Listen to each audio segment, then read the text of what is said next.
Yeah, certainly it's been a different year, but I felt like our team really made the most out of the fall. We, obviously throughout the fall we were in small groups, for several weeks. So, I thought we got a lot of great skill work in as a team. That really was a lot of work that you really just can't get in a normal year. So.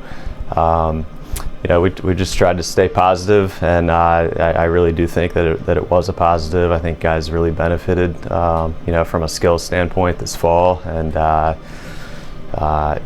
heading into the spring. I mean, first of all, I would just love to thank the ODAC and Hampden-Sydney College for giving us this opportunity and really blazing the trail. I know, we're one of the few schools and conferences out there that.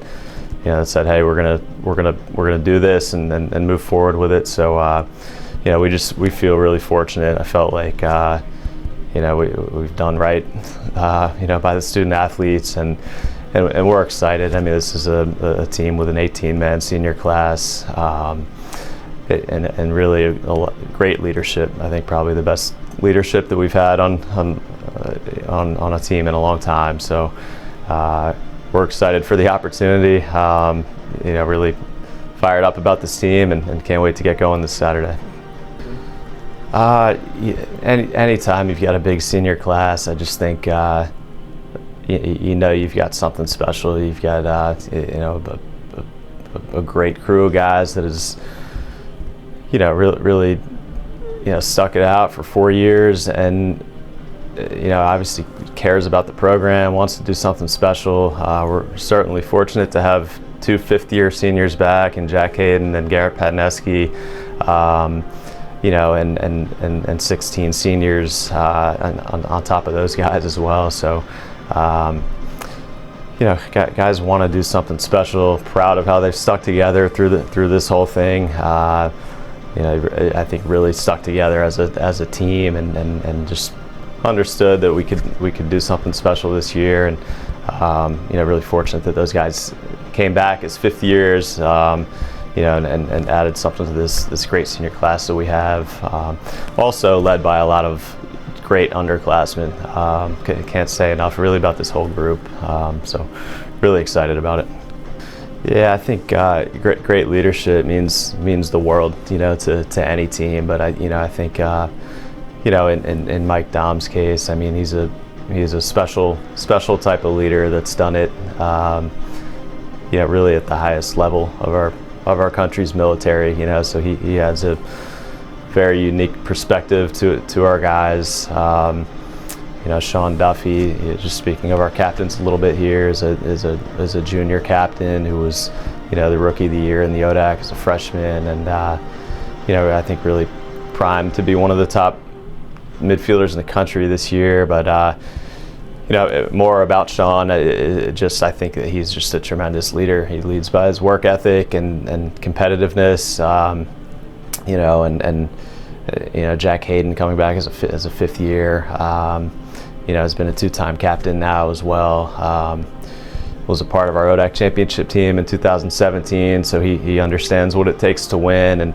And Jarrett Medwar, I think, has just been one of the best top players in the ODAC for a long time, and really a guy that people have a ton of respect for. So feel great about our captains. As much as our captains, I can't say enough about our senior class. And anytime you've got a big group of seniors, it just means the world to the team. So we've got a lot of guys whose names aren't mentioned who have worked for 4 years and really, deserve to be captains as well. But they're doing it quietly behind the scenes, and I feel like we've got just a huge group of guys leading the way here. Right. Yeah, we try to play a tough schedule every year, and the goal is to prepare ourselves to win an ODAC championship and to be able to move on into the NCAA tournament, and and really make a run at the thing. Our goal here is to compete for a national championship, and we really feel like we have a team that can do that right now. but you know, we're great out of conference schedule. You know, we obviously Cabrini is still the reigning national champion, so we're looking forward to hopefully getting to play those guys again. You know, we've added St. Mary's, which has a great team coming back this year as well.